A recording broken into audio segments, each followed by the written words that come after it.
Hello, everyone, and welcome to another episode of the Nothing to See Here podcast. Hi, it's Frankie. It's Hannah.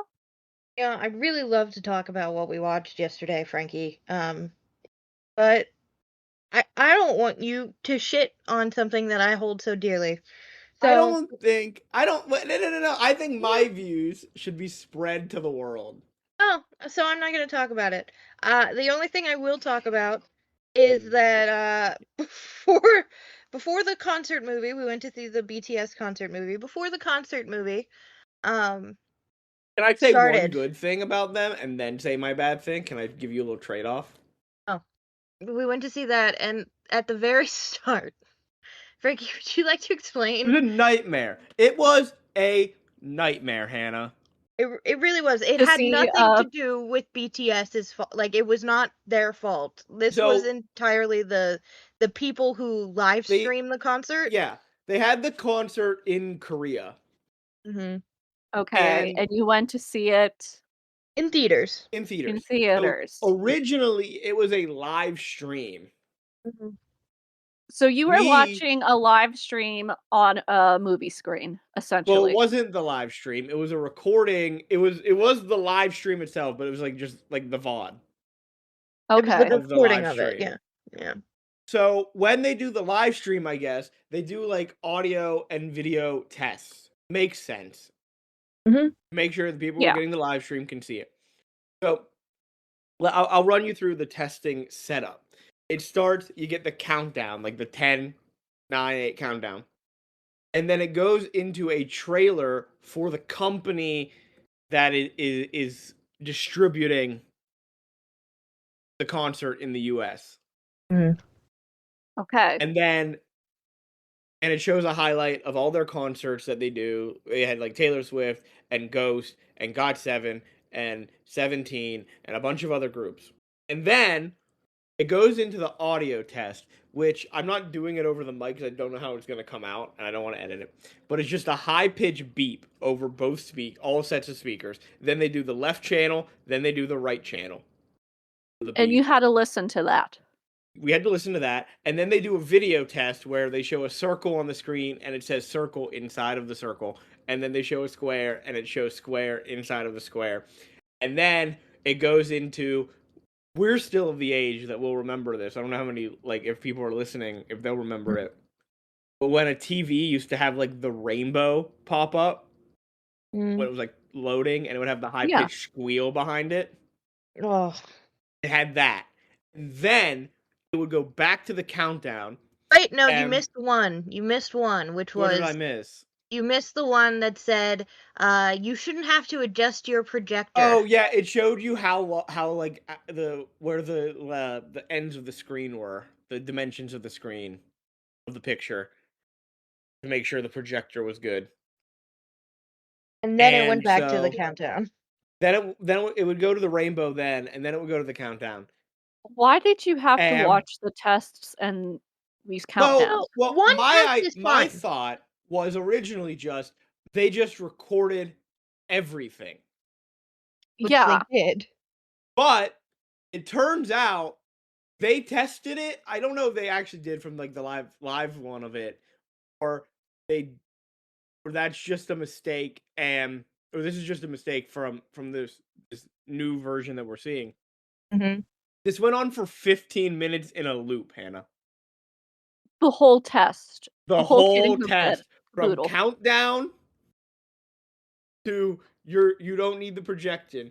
Everything looped for 15 minutes. They didn't like tell anyone this was gonna happen. We all thought Couldn't they have just played movie trailers? They could have. Well, no, because it's the company. They just took it from the company. Yeah, this is not the movie theater's fault. Yeah, the movie theaters just took what the company gave them and aired it. It's the company's fault. The company who's putting this together, for the live stream, I get you got to do some testing. But after the live stream is over and you're putting it out to theaters in VOD format, you got to edit some shit out. Because not only did we then have that, the movie starts with 10 minutes of just the BTS tour like logo, like their poster for the tour. But you can hear people talking. Yeah, you could like hear the crowd talking, like when you're watching something live of people like coming into an area, So you and had then 10 minutes before the concert We're not started done, yeah, Hannah. we're We recording. are not not done. done. We're not done yet. We're not done Oh my- yet because then after that we had another 10 or 15 minutes of just stadium and crowd shots. So what? We're an hour in? We're Almost like 45 minutes. we're like 30. Now I will say the stadium and crowd shots, like the it was a 3-hour runtime. The poster of the tour logo and the stadium shots were part of the 3-hour runtime. Yeah. So that's to be expected. So like I'm less upset about that, but I'm still like, look, if I'm a company putting this out there, I'm cutting that. And then just like going to the hype moment like right before they come out. They could have been playing the people entering the stadium and all those stadium shots for like the 30 minutes leading up to when the It movie was was supposed to start. it was ridiculous, and like I will say this, the theater also did start it late because apparently they didn't think, or they weren't aware from the first time, because this was like the second showing. They also showed it at Where 4 o'clock. though? And at 4 o'clock, the theater wasn't aware of any of this happening before the concert started, and they just aired it at 4, and then this was like it was a 15-minute. It was basically, if you count the testing, a 3-hour and 15-minute movie. Mhm. So they didn't, though, for the 7:45 showing, which is what we went to, then like go, okay, we're gonna start like the showing 15 minutes early to get through the testing. I didn't do They that. just started it at 7:45. Was the 4 o'clock showing the live stream? No, No. no. No. It was 'Cause- still the recording. Yeah, because the live stream would have been like, because this was 3 in a.m. Korea, so it would have been Yeah. like 3 a.m. Yeah, Okay. but this was still just. But they didn't know for that. So I would They give didn't them know a for the pass. 4 o'clock showing what they had gotten, and so yeah, Yeah. they get a pass for that, but they don't get a pass for the 7:45 showing when they then learn. They're then made aware, oh, this is gonna happen. We're not gonna do anything about it. Yeah. So my mom was quite upset. And went out and spoke to somebody. And then after she went and spoke to somebody, she announced to the whole theater, "Hey, this is normal." Because we thought, we were like, "Is this it? Is this? Like all Do the they know groups something's were, broken?" all the different groups of people were murmuring amongst each other, thinking something had broken. Yeah. Oh my god. So my mom went out and she, big BTS fan, so of course she would. Um, and she was quite upset. I guess one of the She employees gave asked to her. speak to the manager. Probably Karen did come out a little bit. because Uh, the dude I was not helpful. It I would sounded like. assume she spoke to the guy who was giving out, like, who's scanning tickets, who was a younger guy, Yeah. and then like an older guy came into the theater to explain everything that was happening to us. He also offered us refills at one Yeah, point. free refills, and then they gave away they gave Rain rain check checks. tickets. Just because it was, yeah. To be fair, I will say this for Cinemark's sake, the rain check tickets, nice touch. Jen and I went to go see TMNT 2 like a month or so ago when that like big windstorm happened. Hmm. I told the story in the podcast, and like the alarms went off. Yep. Jen emailed them and called them about it. We still haven't gotten a refund, Oh. and they Woof. kicked us out of the movie. So like, They knew the BTS fans would go burn the feral. theater down. Yeah. We would. I even threatened Frankie. What did I say? You said if it, because I kept saying, as this kept going on and on, I just kept looking at Amanda saying, "Did you get swindled? Yeah. Did you get scammed? Is this just them like taking money and they're never showing a concert? This is just gonna be this for 3 hours." And she said if that was what happened, she was gonna burn the theater down. Yeah, I would. So, I was just quite livid. I love the concert. I'm not gonna hear Frankie's opinion because he's I'm just gonna gonna say upset my me. opinion. They put on a hell of a show. I'll give them that. Hell of a show. If I was there live, hell of a show. Cool. Next. And All I right. discovered a couple of songs that I like. Huh, which ones? Let me bring up. You sent me the set list. I enjoyed. Let me find it. It's the one right before Mic Drop on the set list. Not today. Mm-hmm. And then the one I really loved was Come Over. Mm-hmm. That was That's a a hell of a song. yeah. That was a beautiful song. She was such a good songwriter. And I think I was explaining all this to Jen today while we were doing some of the artwork. And I think I realized I found I have a problem with. I'll just say one. I'm not gonna throw J-Hop in, you know? J-Hop? Hope?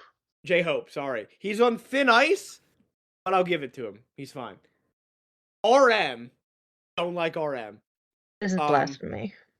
I found out today that the RM stands for Rat Monster, which makes me like him less. So he originally had the full name Rat Monster, and they had you call him that. That was his name. And I don't like and it. he changed it to RM. I changed it to something else. But I think this was my problem with RM. I was able to vocalize it more today. Mm-hmm. I vocalized it to you kind of last night where I said it feels like he's putting on a performance and it's not him being authentic. Those moments when they were talking to the crowd, Mm-hmm. and like then they would go into performing, it felt like everyone else was like it was still them. Like from the talking to the actual singing and dancing and performing. With RM, those moments where he's talking to the crowd are so cool. He seems like a great person. Mm-hmm. Maybe he's not, but like he seems like a great person. He seems like a super nice guy who really cares about his craft and what he's doing. And when he performs, it seems so forced and fake and inauthentic compared to the authenticity that he's showing in those other moments. And it just puts me off of him. She's So BTS, noting your location right now, Frankie. Yeah, and she's sending it to all of Army. And well, I have a dog and a cat here, so don't do anything to the house. But Frankie is the only casualty allowed. Mm-hmm. Yeah, Hannah said nothing. I'm one of you. What can I say about a concert I didn't see? Exactly. Good point. Good point. Yeah, great point. You know what you did see? Yeah. Lady in the Tramp. Wait, before we get into that, wait, Lady in the Tramp. Such a good transition. That was such a. Is that not what we watched? Oh. What the hell did you watch? No, I'm kidding. I was gonna say, like 3 weeks ago, you were trying to skip my episode entirely and have us watch Lady in the Tramp. No, it's Lady in the Tramp. I was about to lose my mind. I know. I did. It's actually a full review of the BTS concert. Yeah, I texted Brian about the concert, and we were talking. I was saying that I was gonna look up plane tickets because Brian's now in California and San Francisco, and he's like, you know what? We'll get you a plane ticket because he's like 3 months is too long. So he surprisingly bought me a plane ticket, and he picked the weekend of the BTS concert. So I was like, I can pay you back. He's like, you can pay me back this way. So I'm going to see BTS twice this year. All right, have fun. I will. So yes, so that was quite sweet. Tell RM my thoughts. I won't. I will. If I meet RM, you will not be in any of my thoughts, Frankie. Damn, that's upsetting. Yeah. And if I meet Suga, I will fucking die. Like that's it. But then that's sad because then you wouldn't be able to tell him my thoughts about him. Which is that he's amazing. That he's wrote probably their best song. He's wrote a lot of their greatest songs. You said he was the coolest. He was the best. Especially after finding out that he wrote Come Over. Definitely the best. So yes, so we're gonna be talking about Lady and the Tramp. Yes! Let's go. Yep. A fucking animated movie, Hannah. It was so good. It really was good. It's like taking a drink of water after being in the desert. So, Lady and the Tramp is a 1955 American animated musical romantic comedy film. It is from Walt Disney Productions and released by Buena Vista Film Distribution. It's actually based on Ward Green's 1945 Cosmopolitan magazine story, Happy Dan, the Cynical Dog. This movie was directed by Hamilton Luske, Clyde Geronimi, and Wilfred Jackson. The film features the voices of Peggy Lee. I'll talk about the cast later, I guess I will. But the inspiration for Lady and the Tramp originated in 1925 when Walt Disney presented his wife Lillian with a Chow puppy in a hat box. In 1937, Joe Grant, a storyboard artist, pitched to Disney an original idea as inspired by his English Springer Spaniel. Throughout the 1940s, the project underwent numerous story revisions, but it was shelved due to Disney's production of several package films, like the anthology films. And Grant ended up leaving the studio in 1949.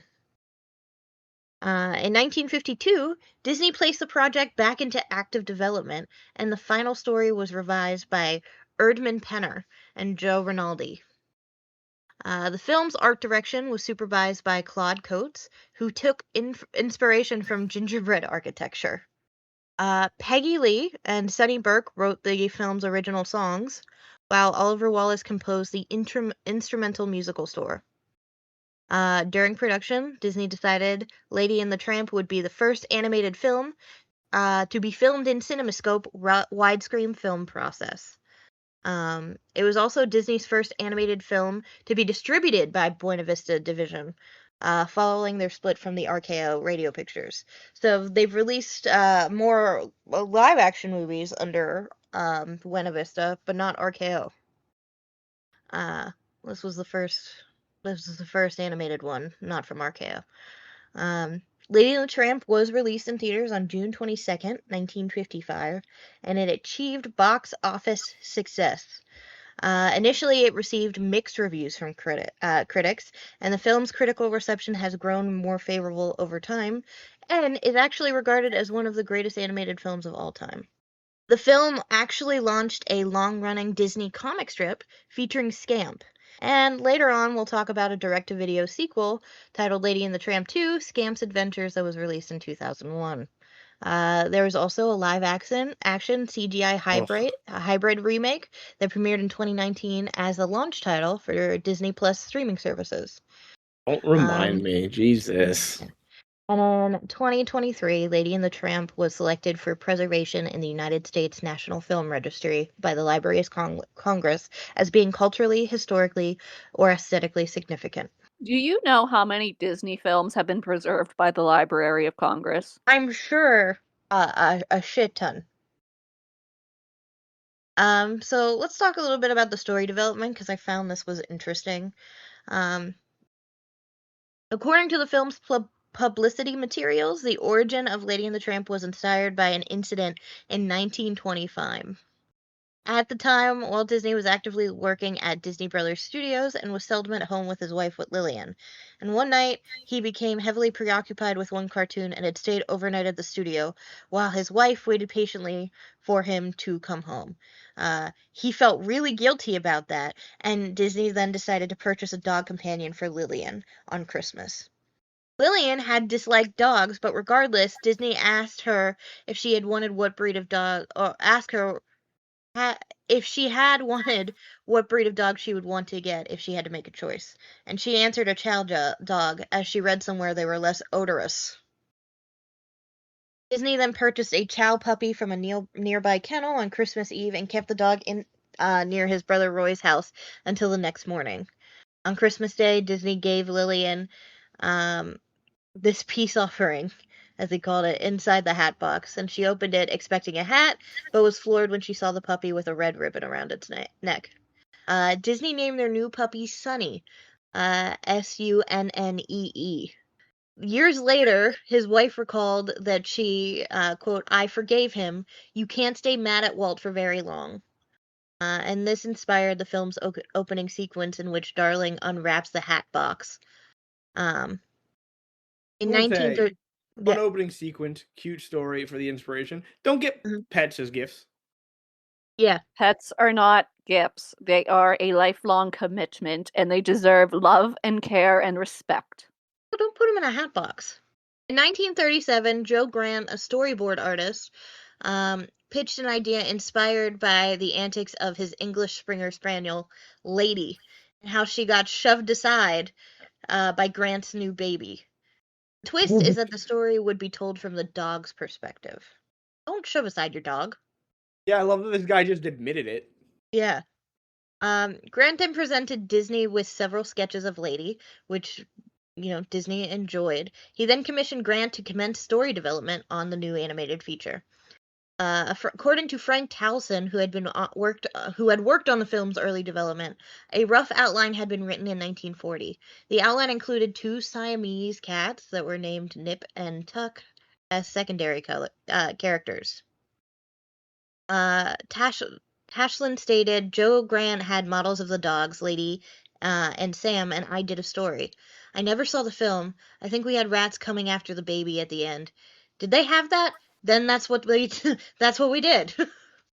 Uh, um, in 1943, story development resumed when Disney decided to produce the story into an animated featurette. Grant pitched the new story while Disney was fascinated by the charm of the character Lady, but he felt the story was lacking something extra. Uh, Disney explained that he discovered during their preliminary conferences that we only had half the story that we wanted. Our prim, well-bred, house-sheltered little lady, when confronted with a crisis, just ended up running away. That same year, Disney then read the 1937 short Happy Dan the Whistling Dog by Ward Green, um, and the story was later published in 1945 issue of Cosmopolitan. In the story, Happy Dan was a streetwise, happy-go-lucky mutt compared to Lady in Grant's story, who was refined. Disney contacted Green and suggested a romance between the dogs, stating, "Your dog and my dog have got to get together." Green agreed, and promptly rewrote the story, retitling Happy Dan the Whistling Dog and Miss Patsy the Beautiful Spaniel. Disney then subsequently acquired the rights to the story. Back at the studio, a stray dog was first named Homer, but Grant and Dick Humer renamed him Rags and then Bozo. Bozo? Yeah, Oh, that's mean. yeah. The None of these revised. names are good, but No, Bozo. yeah. I liked Lady. No, I'm not saying that. I mean the potential names for. Oh, okay. All right. The Rise story told of the adventures between the two mismatched canines, though it served minimal influence on the finished film. Um, in 1944, Disney heard a radio play adapted from a Cosmopolitan story titled Lady. He then hired its authors, Charles Cap Palmer, to write a story treatment. Palmer wrote an expanded story outlining suggested musical numbers. Palmer's outline resembled the plot structure of the finished film, but with differences. Lady is romantically pursued by Herbert, a stuffy, pompous canine, who was actually modeled after Ralph Bellamy, an American actor. The Siamese cats were named Nip and Tuck, and the intrusive rat was named Herman, who is characterized with a sly personality with comedic overtones. That same year, Grant wrote a short story titled Lady, which was published in a children's book, Walt Disney's Surprise Package by Simon & Schuster. This version of the story had a loyal female Cocker Spaniel protecting the baby from two Siamese cats that were brought by a mother-in-law character. The Cocker Spaniel is to blame for having caused a mess, but her innocence is proven and the mother-in-law leaves with the two cats in tow. A conference for the story was held on November 25, 1945, with Grant, Dick, Humer, Disney, Charles Palmer, and other story artists in attendance to expand on Grant's story. The story was noticeably expanded to have more of the action occur outside of the house. Ted Sears suggested a scenario where Lady is taken inside of a dog pound. The mother-in-law character was recharacterized as Aunt Sarah to avoid having the antagonists be too closely related. Um, And then during the story meeting, Disney suggested the name Tramp. From there, humor suggested that Tramp should be a mongrel, and Disney agreed that a neat-looking mongrel. I don't think we should make him a funny-looking guy. After all, he's our leading man. He's got to be a Cary Grant. He's got to have a certain something that you like. It's a dog, guys. Yeah, yeah.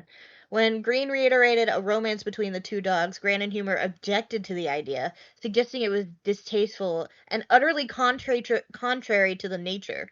When the two characters' names were settled, Disney insisted on the film's title being Lady and the Tramp, despite Green's objections and the concerns of the film distributions. Disney declared, "That's what it's about, a lady and a tramp."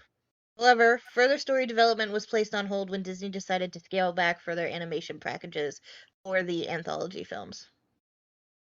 It was in 1952 where Walt Disney's older brother Roy encouraged him to place Lady and the Tramp back in production, provided they keep the production costs low and release it in smaller theaters for first-run engagements. Disney then held two polls independently of each other with the animation department to gauge whether there was considerable interest in the subject matter of this project. Disney said, "With the reaction we got, I have confidence that if we get going on this, we're liable to get a picture out of here that will be the change of pace in many ways." Disney then convened a story conference with recorded attendance of 26 studio employees, which was held on May 15, 1952. A month later, in June, Disney announced that Lady and the Tramp was in production and budgeted at $2.5 million, with its release set for 1954. Since Humor and Grant had left Disney Studio in 1948 and 1949 respectively, the final story development was done mostly by Erdman Penner and Joe Rinaldi. A solid story began to consolidate in 1953 based on Grant's storyboards and Green's short story. The character Hubert was later replaced with Jacques, the Scottish Terrier. I fucking love Jacques. And Trusty, a bloodhound. Originally, Ladies' owners were called Jim Brown and Elizabeth. These were changed to highlight Lady's point of view. They were briefly referred to Mr. as Mrs. before settling on the name Jim, Dear, and Darling. Nip and Tuck, the Siamese cats, were named Cy and Am, and the rat was recharacterized more realistically to raise dramatic tension.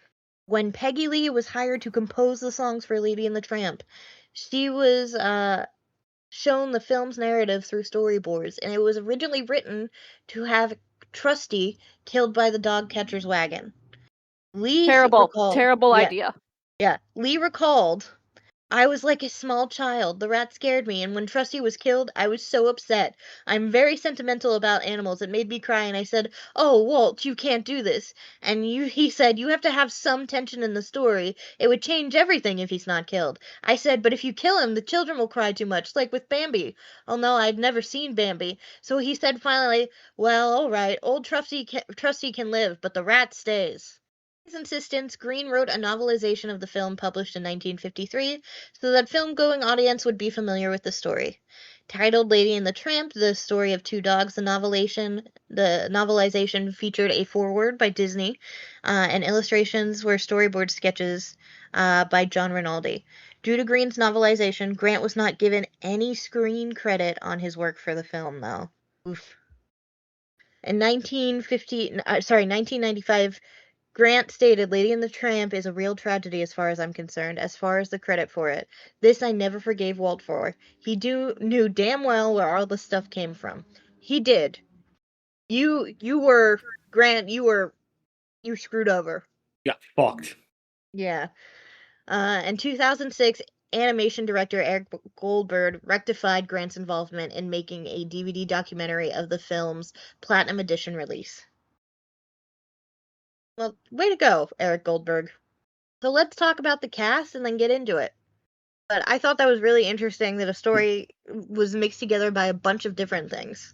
So Peggy Lee is Darling, Lady's owner, and Jim Deere's wife. Lee also voiced Peg, a stray female Pekingese with a Brooklyn accent whom Lady meets at the pound, as well as Cy and Am, Aunt Sarah's twin Siamese cats. No. Yeah. Barbara Luddy as Lady, an American Cocker Spaniel who's the primary character in the film. Larry Roberts as Tramp, mongrel, with a mixture of a Schnauzer and a Terrier. I guess mongrel is just like a mutt or a mixed breed. Yeah, worst way of saying mutt. He has a talent for escaping dog catchers, and he is nicknames Lady Pidge, short for pigeon. Bill Thompson as Jacques, which it's Jock, which is so cute. He's a Scottish Terrier who is one of Lady's neighbors, and he is my favorite character in this film. I love I him love so him. much. So much. Thompson also voiced Joe, Tony's assistant chef. Bull, a stray male bulldog from the dog pound, who speaks with a Cockney accent. Dotsy, a stray male dachshund in the pound who speaks with a German accent, and an Irish accented policeman, as well as Jim's friend. Bill Thompson did a lot. Bill Bacom as Trusty, a bloodhound who used to track criminals with his grandpappy, Old Reliable, until he lost his sense of smell. Dan Freeberg as the Beaver. The character speaks with a lisp in which he whistles through his teeth and makes the S sound. This character actually served as the inspiration for Gopher from Winnie the Pooh and the Honey Tree. Oh, thanks for answering that. That was one of my. I was like, is this the same voice actor for Gopher? Yep. Verna Felton as Aunt Sarah, Jim Deere's aunt who babysits for the couple. She's a cat person and dislikes dogs. Boo. That's my vote for the villain. Yeah. Yeah. I mean, yes. Alan Reed as Boris, a stray male. I've never seen this type of dog name before. It's a Russian hunting sighthound. But I'm not even gonna try it. It's Borzoi. Borzoi. Thank you. He's a dog with a Russian accent. George Giovat as Tony, the owner and chef of Tony's Italian Restaurant. You can also eat at Tony's Italian Restaurant at Walt Disney World in the Magic Kingdom. Just so you know. And if you look right outside where the strollers are placed, you can see, you know how Lady and the Tramp and Tramp make the little heart in the cement? You can see their Oh, is heart that in the there? cement. Nice. Yeah, it's cute. Dallas McKennon as Tuffy, a Australian male with a slight Brooklyn accent, as Pedro, a Australian male Chihuahua with a Mexican accent. And he also voiced a professor, the professor, who basically gets assaulted by a policeman, and a laughing hyena. Lee Miller as Jim Deere, Lady's owner and Darling's husband. Miller also voiced the dog catcher and the man in the pet shop. The Mellow Man, which is Thurl Ravencroft, Bill Lee, Max Smith, and Bob Stevens as the dog chorus. Ravencroft's also played Al the alligator. Fucking love Ravenscroft. He's just I love him so much. And then Donald Nelvis sang the lead vocals for the film's opening song, Peace on Earth. Alright, so we got everybody. Before we move on, we do need to talk about two things. First of all, there was a lawsuit. So Peggy Lee had originally been paid $3,500, was asked to help promote the 1987 VHS release of the film, for which she was paid an honorarium for $500. Lee contended Disney had breached the 1952 contract she had signed with the studio, which denied Disney the right to make transcriptions for sale to the public without her approval. Disney CEO Michael Eisner refused to pay Lee her share of royalties. On November 16, 1988, Lee sued the Walt Disney Company for breach of contract, claiming she retained the rights to the transcription of the music, arguing that videotape editions were transcriptions. I agree with you. Her lawyer demanded $50 million in damages for compensation, and in March 1991, Lee was awarded with $2.3 million for breach of contract plus $500,000 for unjust enrichment, $600,000 for illegal use of Lee's voice, and $400,000 for use of her name. From the $72 million Disney had earned in videocassette sales, by 1995. Lee's award was estimated to be 4% of the sales. Good for you, Lee. In October 1992, the California Court of Appeals upheld the judgment that Disney had to pay Lee over $3 million in compensation. Though video cassettes did not exist when Lee signed her contract with Disney, she nevertheless had retained the rights to phonograph recordings and transcriptions of the film. Stephen Lax, a Los Angeles County Superior Court judge, later ruled that videocassettes were considered under the category of transcriptions. In December 1992, the California Supreme Court denied a hearing on Disney's appeal of the lower court rulings, which upheld the studio had committed a breach of contract. Way to go, Peggy! She just keeps winning. Yeah, she really We love does. to see it. The only thing that we're a little sad about is that you voiced Cy and M. That's We the can other cut thing. that whole scene out and film would be fine. Exactly. That's the other thing that we need to talk about. There is some controversy, and it is deserved. It's About racism. about the racist depictions of the Siamese cats. Cy and M's speech reflects derogatory stereotypes of Asian people. And Disney does have a content warning. Originally, it was right before the film played, but we don't do that anymore. But this definitely includes some negative depictions and mistreatment of people or cultures. Those stereotypes were wrong then, and they are wrong now. Hannah's right. If you cut them out, they really don't add anything except Aunt Sarah's a cat person. You could just You say can she's a leave cat the person. cats in, but they don't just say anything, or Yeah. they can just do what So they do. you can just remove the music and the singing. No, I honestly think the way the cats are drawn too is a little stereotypy. All right, so I'll believe you because I did not pay that close attention to this film. Yeah. Oh, Hannah, I really liked this film. Listen, I spent my day yesterday starting a new embroidery project, and my attention was more on where I was about to put a needle. Man, both you and Frankie are becoming old people. I'm I the only also young one. bird watched today. Oh God, Frankie, we need to rescue Hannah. She's becoming a spinster. Remind me to tell you about the bird turf war going on outside my house. Frankie, can you remember that to ask at the end? Sure. Okay. All right. In 1909, in a small town, Jim Deere gives his wife, Darling, a Cocker Spaniel puppy as a Christmas present. In a box with no air holes. In a box. Now, obviously, the film starts off with like a very Christmassy winter scene of the neighborhood, "Joy to the Peace to the World," whatever that song was, is playing, and nice, definitely Christmas vibes. It actually kind of reminded me a little bit of what we would get in like one of those anthology animated films. So, Jim, actually, I fucking disliked Jim for a while. I will say that Jim seems to treat his wife very nicely, and his wife is quite pretty. She actually reminds me a little bit of Wendy's mom, from Peter Pan.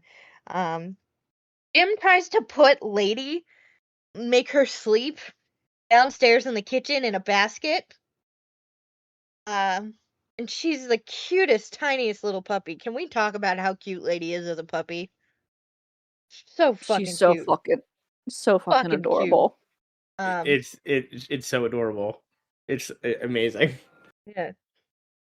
So they go up to bed, and Lady sneaks out through the door, and Jim picks her up and puts her back, and she looks so sad to go back. I'm Fuck like, you, you Jim. heartless man. You gotta crate train your dog. Mm-hmm. And yes, hearing your puppy cry and whine and bark and cry some more is a heartbreaking noise, but you gotta do it. You gotta crate train your puppies. I can't do it. So Lady gets out again, and then he he puts a door in front of it, and oh, the poor thing. She's just howling and upset, and even Darling is like, Jim, can we please just let her? Um, and she starts wailing and sobbing. And Frankie, did your heart not break? It did. Let her sleep I'm in the bedroom. Yeah, I was just like, you guys are. And even I was like, sorry, not Darling. Darling was not mean. Jim was mean. Um, and he started yelling at her from above. Lady, stop that now. No, you don't get to yell at them for being sad. You have to sit there and live with yourself for allowing your puppy to cry. Yeah, Jim came back and she gets excited and he just raps on the door and tells her to be quiet and go back to bed, which she does, and she looks so sad. Lady eventually manages to move the door so much that it pushes the chair and she can get out. Strong She as hell. then, yeah, she then goes all the way up the steps, that's a lot for her. She's a tiny puppy. Very, very beautiful steps though. Um, and as soon as she gets into the room, she just starts howling right next to the bed. Um, Poor thing. And Darling is like, "Oh, Jim, just let her up." So they do. And Jim's like, "Fine, but only for tonight." And then Lady gets tucked in and stuff, and they're like, "Oh, yeah, only for tonight." And then we see the transition from young puppy lady to adult lady. What an Uh, amazing transition that was. yeah, that really That was. was a great. This is why Disney should stick to some animation. How about that? Yeah, yeah, that was beautiful. Just like to show the passage of time, but uh, yeah. So they do still spoil her as Lady grows, and she is pampered by her doting owners, and we learn that she befriends some neighbors. Doc, who is a little Scottish Terrier, and he is my favorite, and then Trusty, an elderly bloodhound. Um, so let's talk about how Lady wakes up Jim Deer and her little routine. So she wakes up Jim by like pulling the blankets off of him and making him get his slippers on. Um, and then immediately he remembers that it's Sunday and lays back down. Lady goes outside. She scares some birds out of the lawn because that, as a dog, that's what you're supposed to do. She finds a bone. She digs a hole and buries it, and actually destroys one of the flowers, but tries to put it back. So she's cognizant. She sees this evil-looking rat. This rat looks so scary, and she chases it out of the yard. Lady actually tries to go underneath the fence, but she's distracted by the newspaper coming. The newspaper boy, he throws a newspaper and she catches it in her mouth. Um, and tries to bring it inside the house, but she can't because it's too big. Uh, so she ends up like ripping it as she pulls it in. Um, so we see Jim at the dinner table, uh, grabbing his coffee through the hole in the newspaper. And he says, "Have you noticed, darling, that since we've had Lady, um, we see less and less of those disturbing headlines?" And the headline that he's reaching his hand through, we just see the word catastrophe scene, something something, because there's a hole. Uh, so quite cute.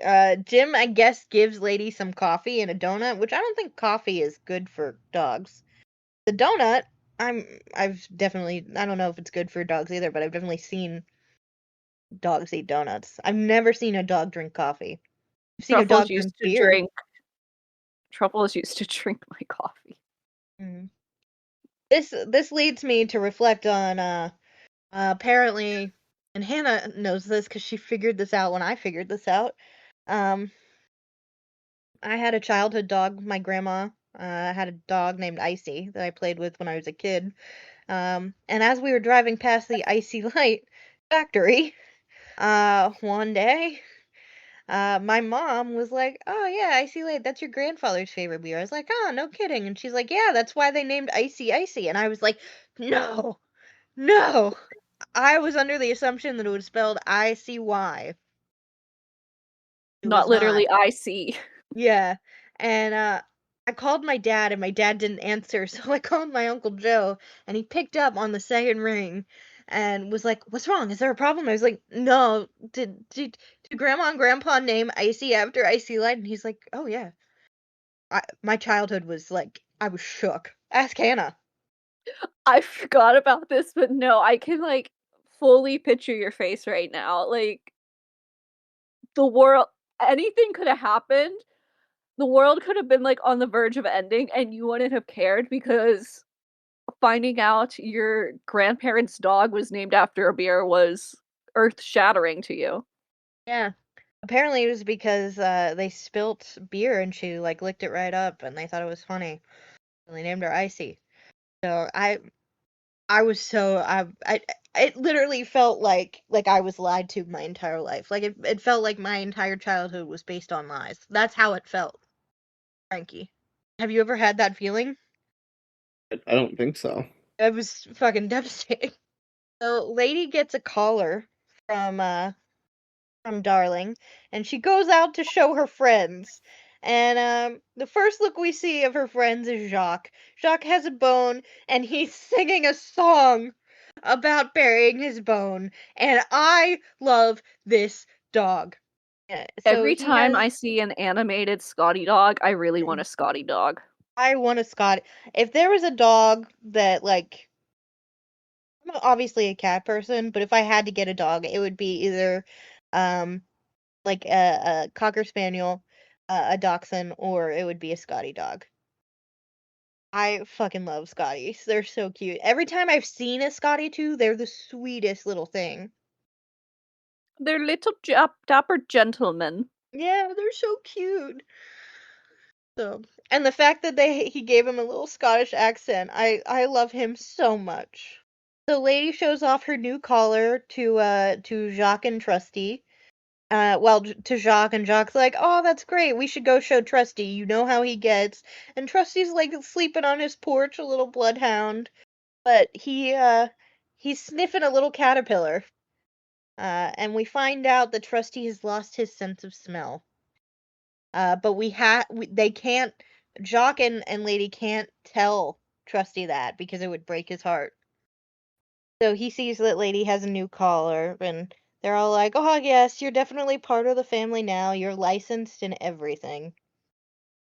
She's a full-grown lady, and she is a very pretty dog. They animated a very pretty dog. Jim calls Lady away, and Lady goes. Man, I wish my dogs behaved that way. Um, uh, My dog tried to push me down the stairs when I got home. yeah. He does a trick with Lady.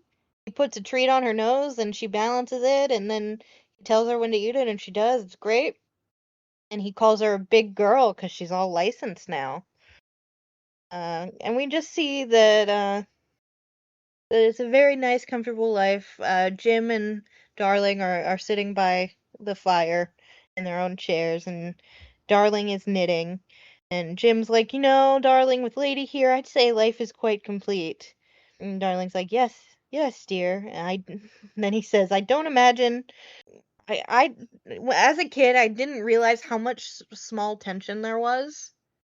Because, as a kid, you don't really register, oh, there was a baby or things like that. I was just kind of like, movie.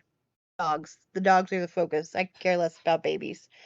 But man, there's some tension. I don't imagine anything could ever take her place in our hearts.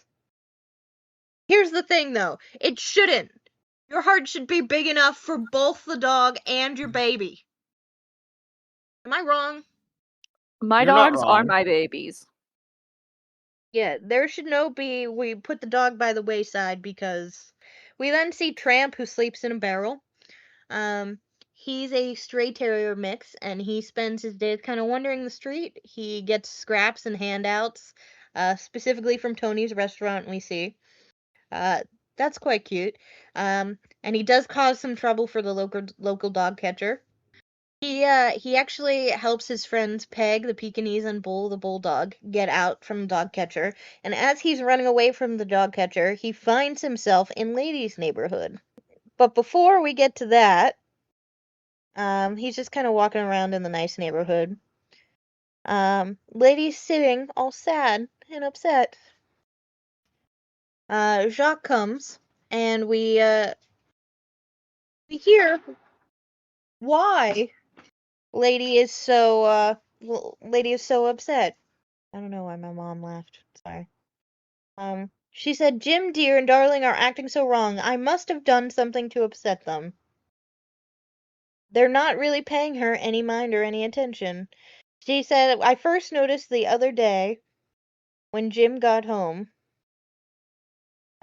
he didn't do his normal treat thing with her.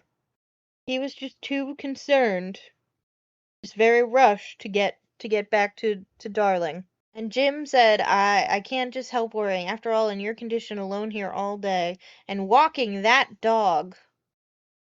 And Jacques and Trusty heard that dog, and they were upset for him. Lady's like, he's never called me that before. And Jacques and Trusty are like, I wouldn't worry about it.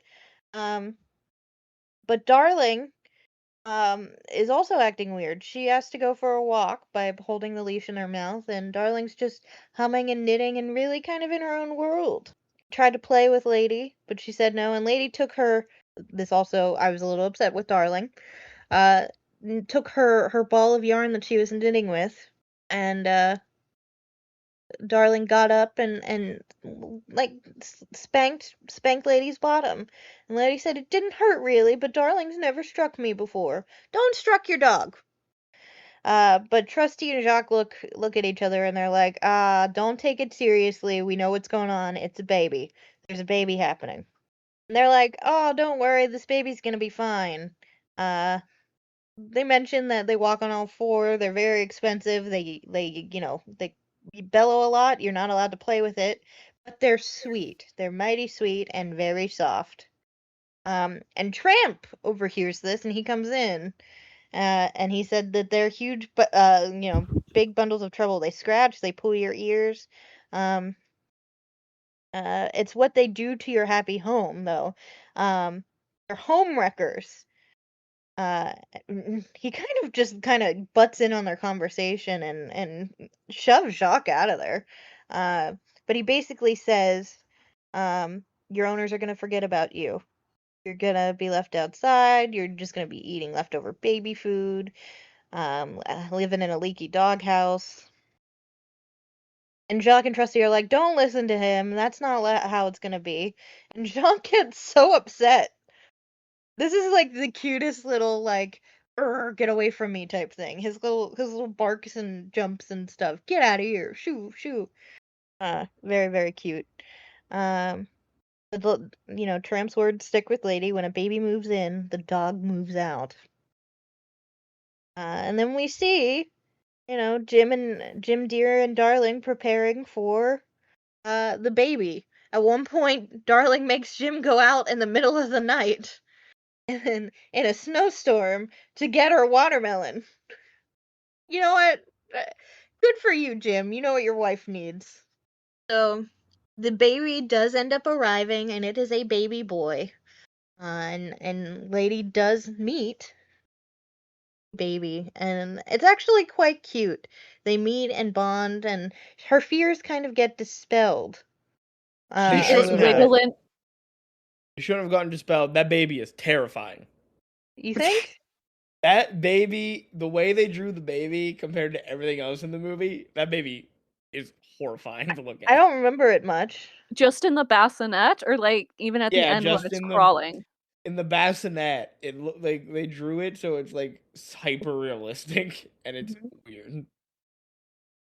Well, Lady thinks the baby is adorable because she like wags her whole butt.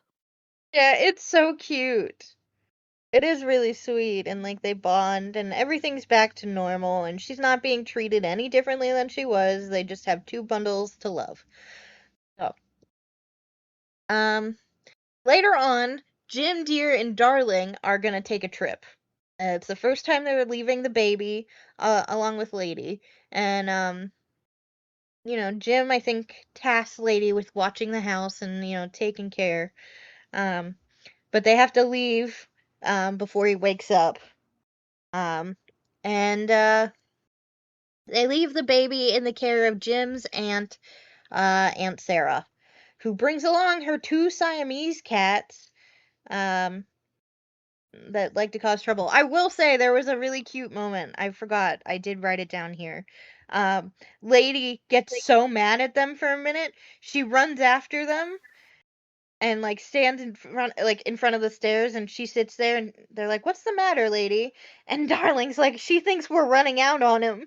And she's like, and she gets a little mad until they pet her, and they're like, "Don't worry, we're gonna be back.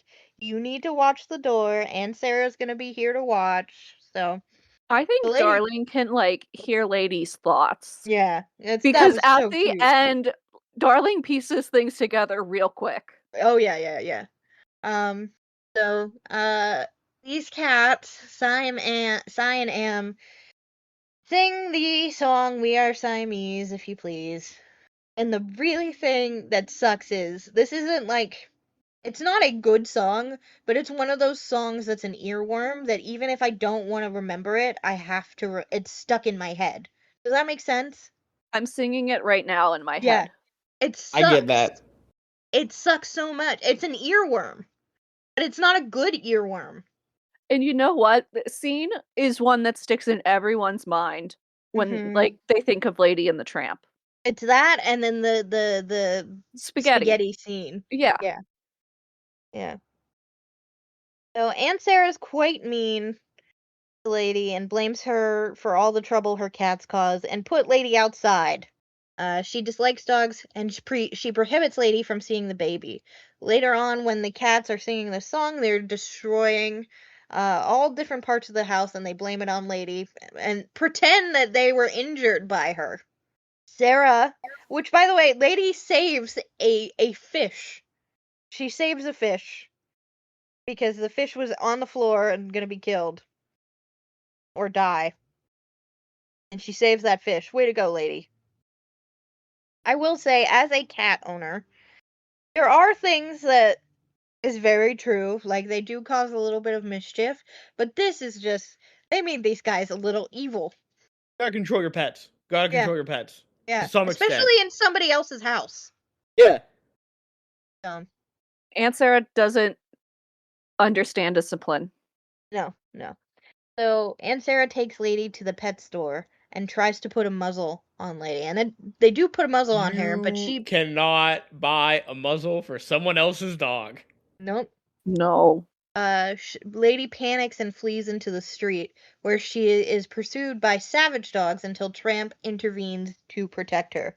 And like, this is just one, yeah, you can't put a muzzle on somebody else's dog. That's not your dog. You don't have that right. And two, poor lady. Like, here's the thing: you're also in charge of watching that dog, I imagine, not just the baby. So the fact that you lost the dog is not good. Was she gonna tell them that she lost the dog? No. I don't know. Probably not. She was gonna be like, "Oh, she ran away." Yeah, it's your fault. The tramp does end up saving Lady. Um, he's quite scrappy. And he sees it, and he's like, "Hey, Pidge, what are you doing on this side of the track?" So he sees the muzzle, and he's like, "Oh, you poor thing, we gotta get that off." So he takes Lady to the zoo, and the zoo is being guarded by a police officer.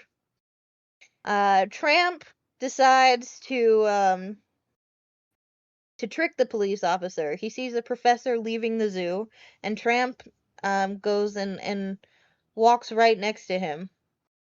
And then walks next to the police officer and pretends like he is the professor's dog. The police officer yells at the professor because no dogs are allowed at the zoo. And they end up getting into a fight. Tramp causes a fight between the police officer and the professor. And it really does show that the police officer is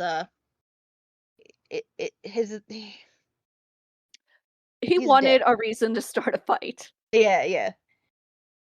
So with all of the like confusion and stuff, Tramp leads Lady to try and find somebody to get the muzzle off. They go to all the different animals at the zoo. We see some monkeys. We see the alligator. That doesn't work out very well. We see a laughing hyena, and then they find the gopher. Sorry, the beaver. I apologize, the beaver. Tramp manages to kind of swindle the beaver into removing the muzzle by saying that it's a log hauling contraption. And he does manage to haul some logs with it. So I guess not a complete lie. But Muzzle gets off Lady. They then kind of explore the town together. They're on a cute little date. It's very nice, very adorable. They decide to go to Tony's restaurant. The kindly owner of Tony's gives them a spaghetti dinner to share, and I love how this happens. He just shows up barking. Tony sees him, and he's like, "Oh, Butch," because that's what he calls him. "Where have you been for so long?" And says, "Joe, look who's here. It's Butch." And oh, so sweet. And then he shows that he has a friend. So Tony's like, "Ah, I see, I see. He's got a cocker spaniel. She's a pretty sweet kiddo, Butch. You better take care of her. You better take Tony's advice and settle down with this one."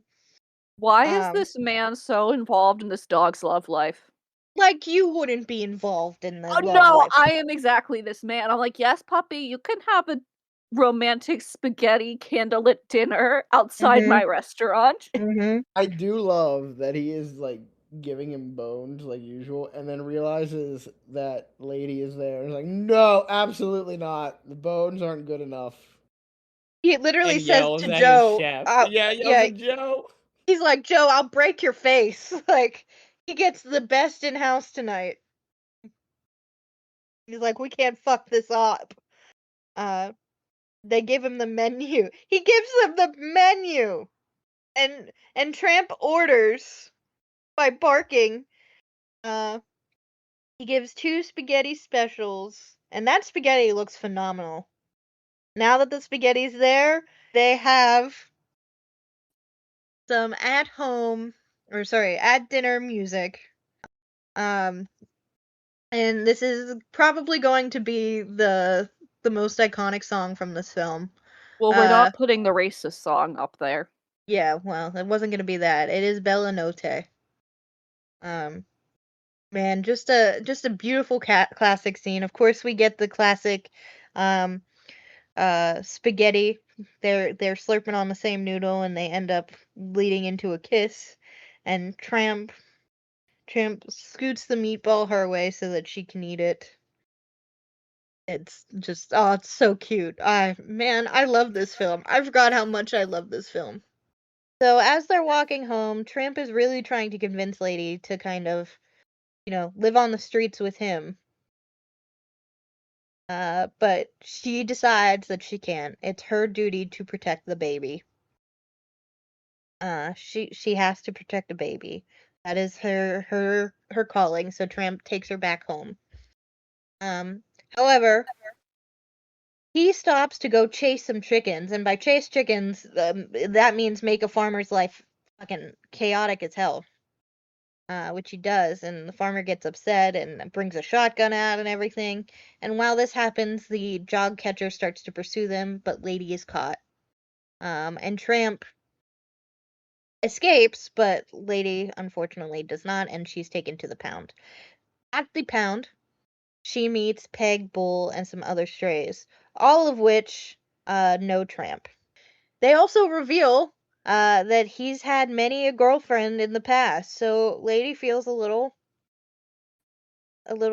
kind of, I don't know how would I guess Jealous? yeah, jealous is right. I'm not the type of person, like, I get it, I guess, because like for Lady this is like the first time she's really dated and everything, but like You gotta date people, you know? Lady is also 1. Yeah, exactly. So She's I a don't know if baby. it's I don't know if it's jealousy as much as it's like she feels like she's been had because she thinks that like she's being treated special by him, and she's finding out and that then maybe it's finds not. out, yeah, maybe he does this with like every girl. Peg ends up singing "He's a Tramp," which is also a pretty classic song from this song or this film. Aunt Sarah does come to get Lady, and she is able to get out. But by the way, whenever she first is in the dog pound, they're like singing like this sad like song to distract from them trying to escape. But man, there's like crying dogs and stuff in there. It broke my fucking heart. It really The dog's crying might be the saddest thing I've seen in a while. yeah. So we're gonna put that on there as well. That was just upset. Made I was so worse by a dog being led to death. yeah. Yeah, they Forgot put about up. that part. Yeah, they. I tried to block that out. We're just gonna put the whole dog pound scene, I think, before the song. Um. So Sarah comes to claim Lady, and they end up chaining her in the back, and she ends up chaining her in the backyard. Um. So Trusty and Jacques go to check on her, and Lady's just in the doghouse, just sad. She's like, I don't want to see anybody. I feel, I think she feels gross and just sad.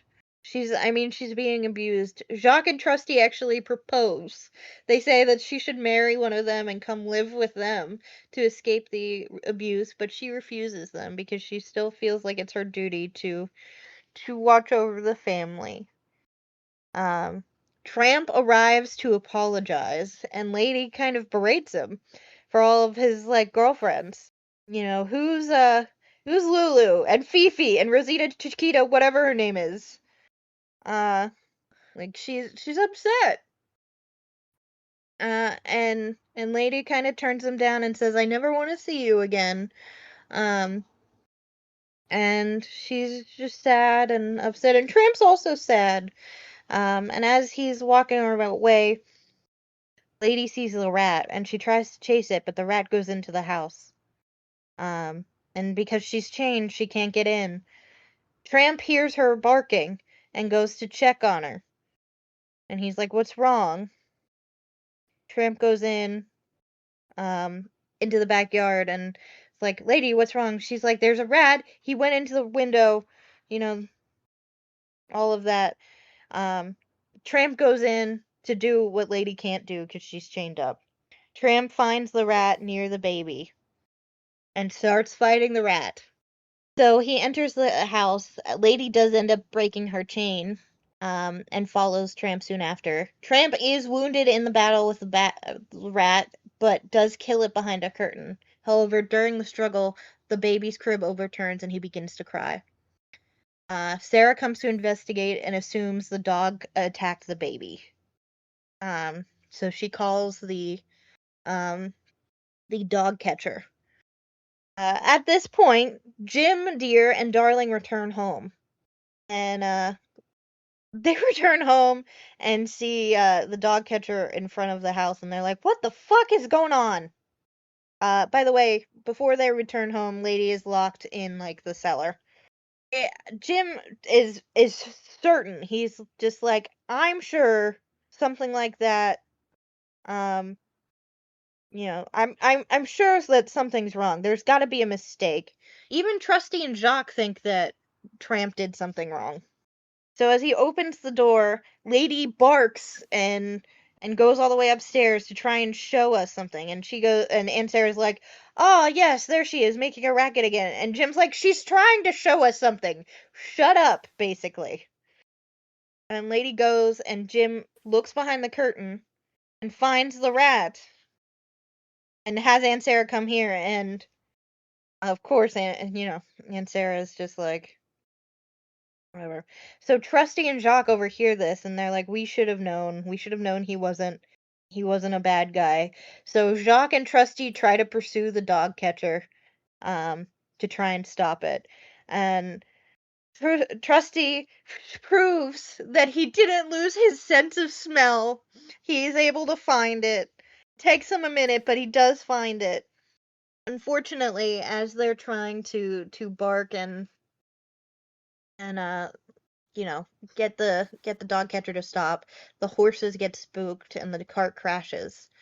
Following behind is Jim Deere and Darling arriving with Lady to rescue Tramp as well, but unfortunately, the cart crashes and Trusty is badly injured underneath the wheel in the wreck.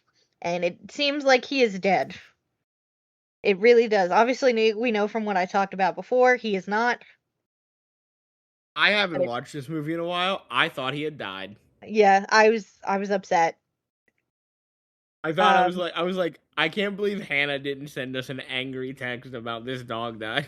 yeah, No, uh, because I knew he doesn't die. yeah, Like, none of but the main characters die. I didn't remember about the pound scene where a dog was led to death, but yeah. Um, but Jock tries to like nudge him awake and he doesn't wake up and I'm like, "Oh no!" And Jock cries and there's a tear. I'm like, "Oh no. Oh they no." never reanimated. That was a death scene. Yeah, yeah. You can kind Um, of tell if you know the story. yeah. Yeah. Um, but we do see later at Christmas time, Tramp has become an official part of the family. He has a collar and everything. And we see a little scamp pulling on the baby's little baby's The butt flap. yeah, the butt flap thing. I will say there's a part where they were taking a photo and they put Scamp back into the thing and his eyes just he looks shook. Um they're so cute. So they have four little puppies of their own. Jacques and a mostly healed trustee visit the family.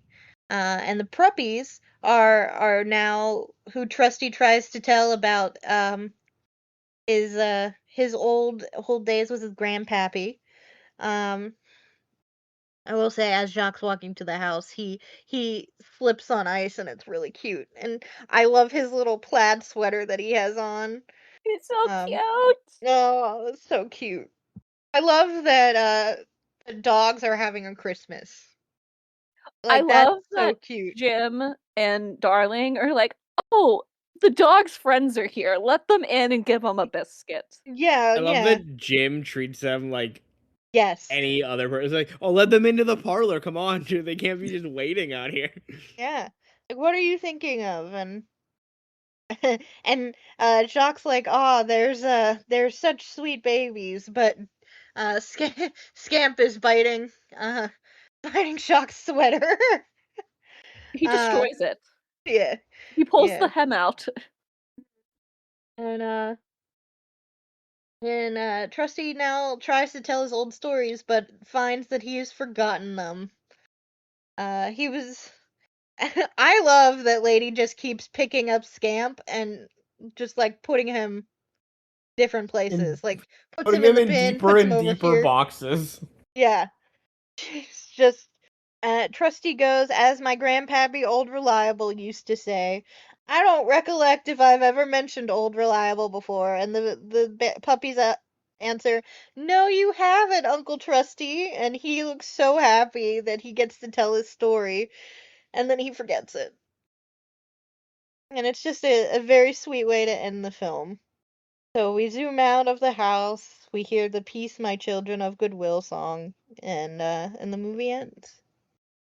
I would Beautiful die for film. these dogs. Yeah, beautiful film. I really, really enjoyed this, and I didn't think I was gonna like it as much. All Great right. No, movie. this is the best thing we've watched in quite some time. Yeah, so we have some rankings. Okay. I would also, Amanda, I would like to, before as I bring up the lists, Uh-huh. I'd like to propose a new ranking based off of Okay. this movie.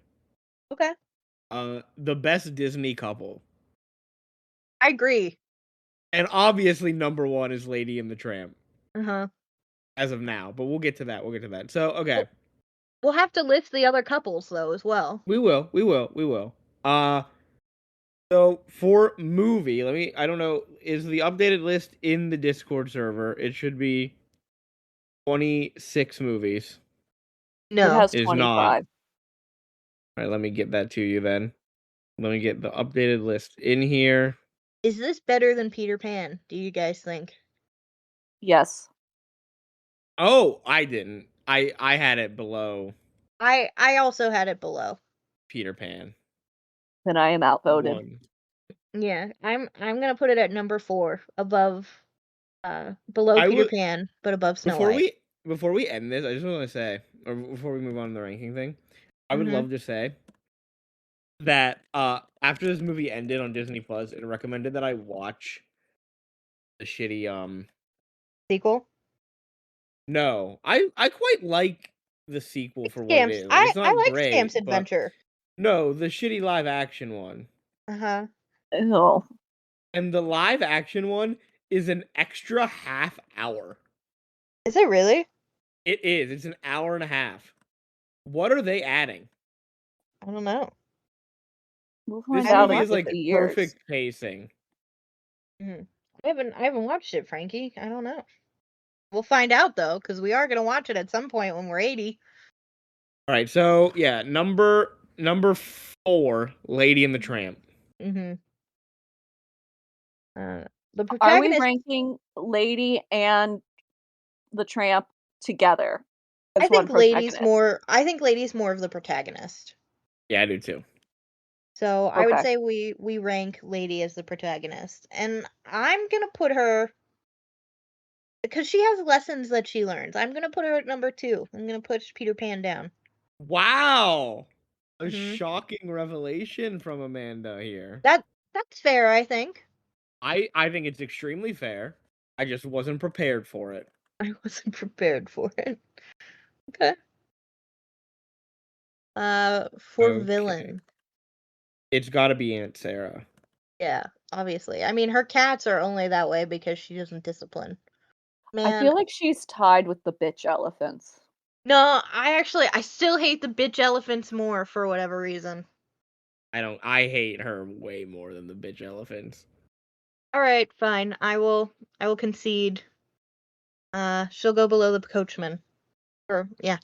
Below the coachman is Aunt Sarah. I definitely have to put in parentheses Lady of the Tramp.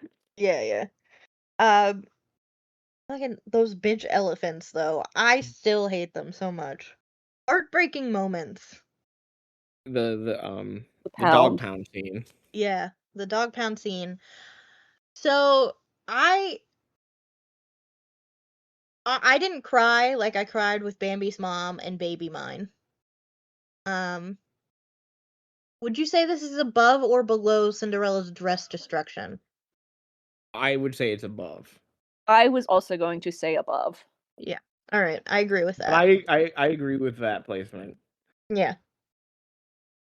Yeah. Yeah, I think it goes above. There's a dog being led to their death. That's insanely upsetting.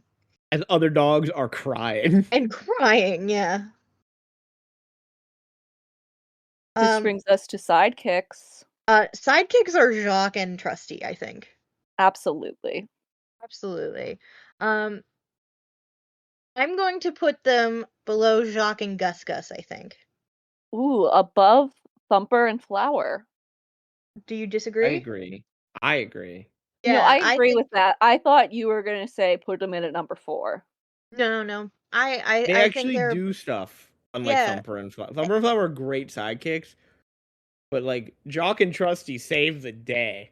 Mm, yeah, they really do, and just like Jacques and Gus Gus from Cinderella, like they actually have like They're active participants yeah, in the story. exactly. And So super like unique mhm. characters. Yeah, they're really great. I love Jacques especially. It's just he's the cutie patootie. Um, but Trusty like risked his life for this. This was important. Um, Everyone needs to remember that Trusty dies in the original mhm. draft. Put Yeah, I some think respect on his name. exactly. But yes, I think that is a respectable ranking for them. They're fantastic. And then songs, of course. We have Bella Notte. This is Yeah. pretty iconic. I think this is more iconic than the Three Caballeros song. I think it's above Zippity Doodah as well. I would agree with that. Is it going at number 4? It's gonna go at number 4, I think, Frankie. All right. No, I think it should go in at number 3. Oh. Here's the thing. Here's why I'm Here- gonna disagree with you on this one. Okay. This song doesn't play near as much as You Can Fly at Disney parks or at any Disney celebration type thing. I just don't think Disney's tried to, because of some of the racist controversy, I think Disney's tried to sweep this one under the rug. And like Peter Pan, they want to sweep that one part, but they're not sweeping the whole film under the rug. You know what I mean? But this is also from the most iconic scene. I know. This is a scene that is referenced in like everything.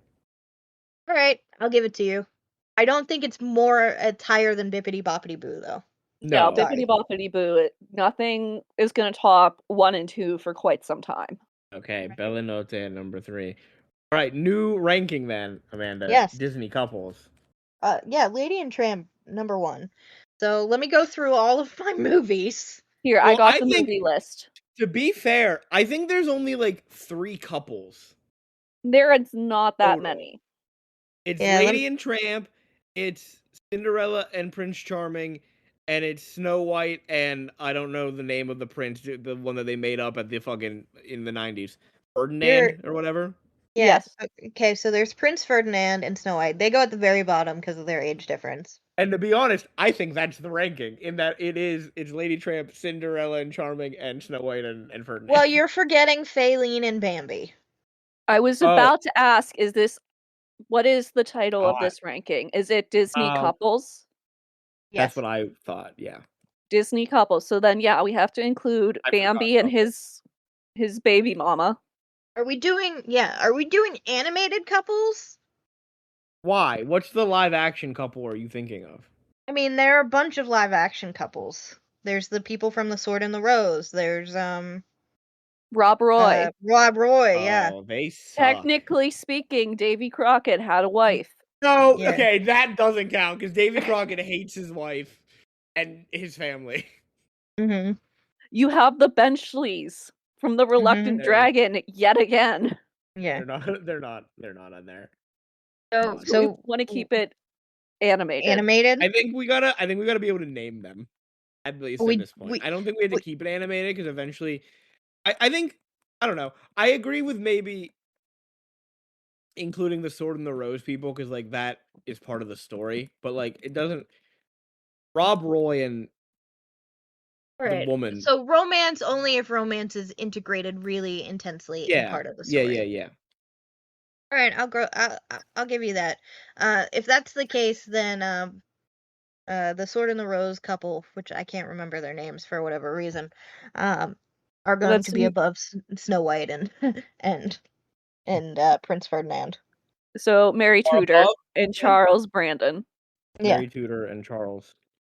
All right, are above Snow White and Ferdinand. Yes. How about Bambi? Bambi and Faline are cute. I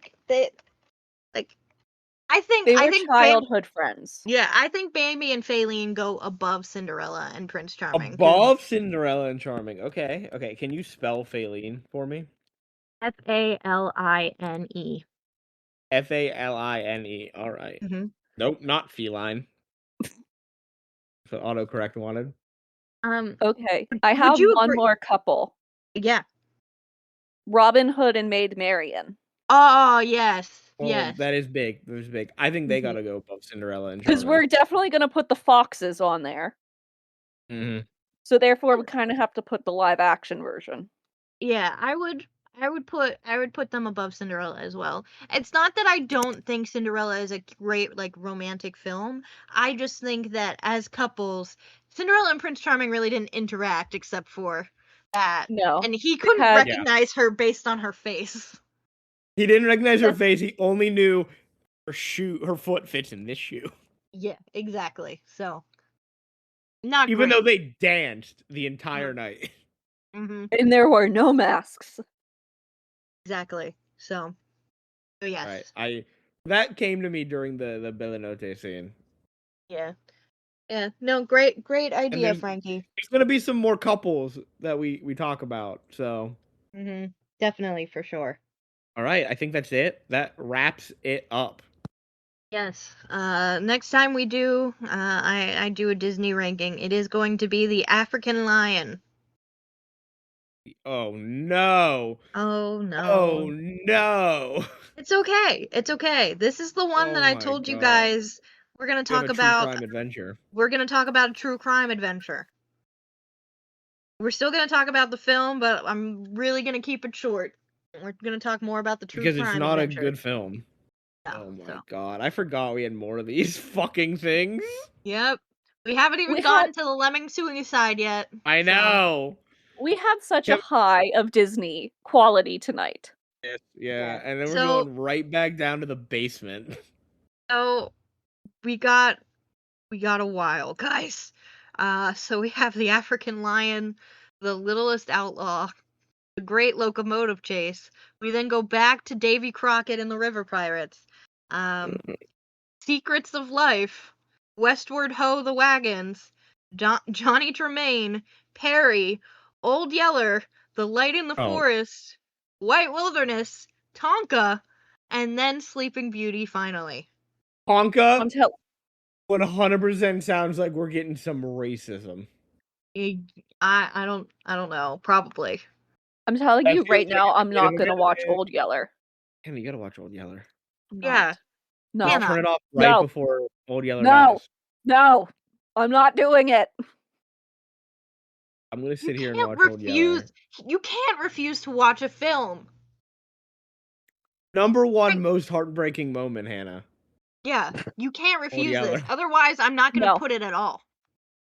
In a heartbreaking moment. How about that? That's absurd. That's absurd. Oh, yeah. All right, guys.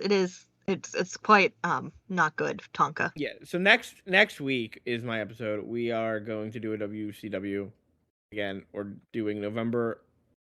Let me look at the count. November 20th, 1995. Mm-hmm. Monday Nitro.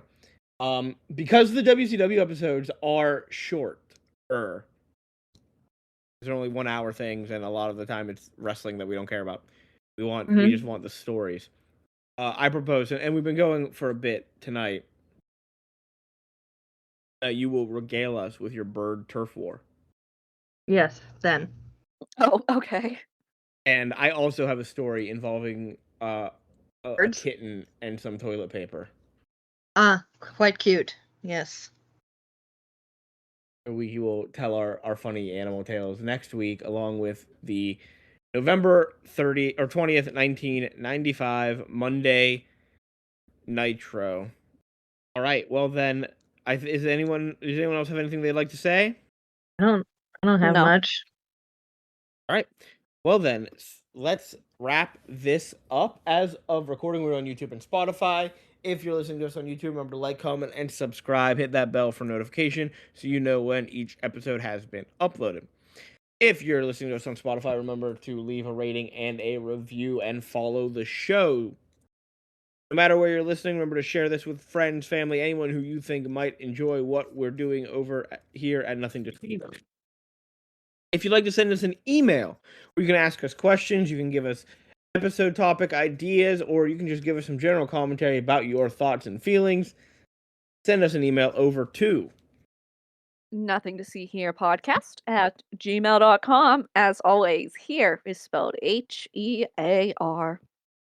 If you would like to see some great artwork done by Amanda, see some funny memes made by Hannah, and see images of the things that we discuss during our episodes, you can find all of that and more over on our Instagram page, which is... Nothing to see here pod. And that is all of the business taken care of, so saying goodbye and good night. It's Frankie. It's Hannah. I'm gonna go listen to BTS's new album again for like the 50th time. All right. Bye, everyone. Bye bye. Bye.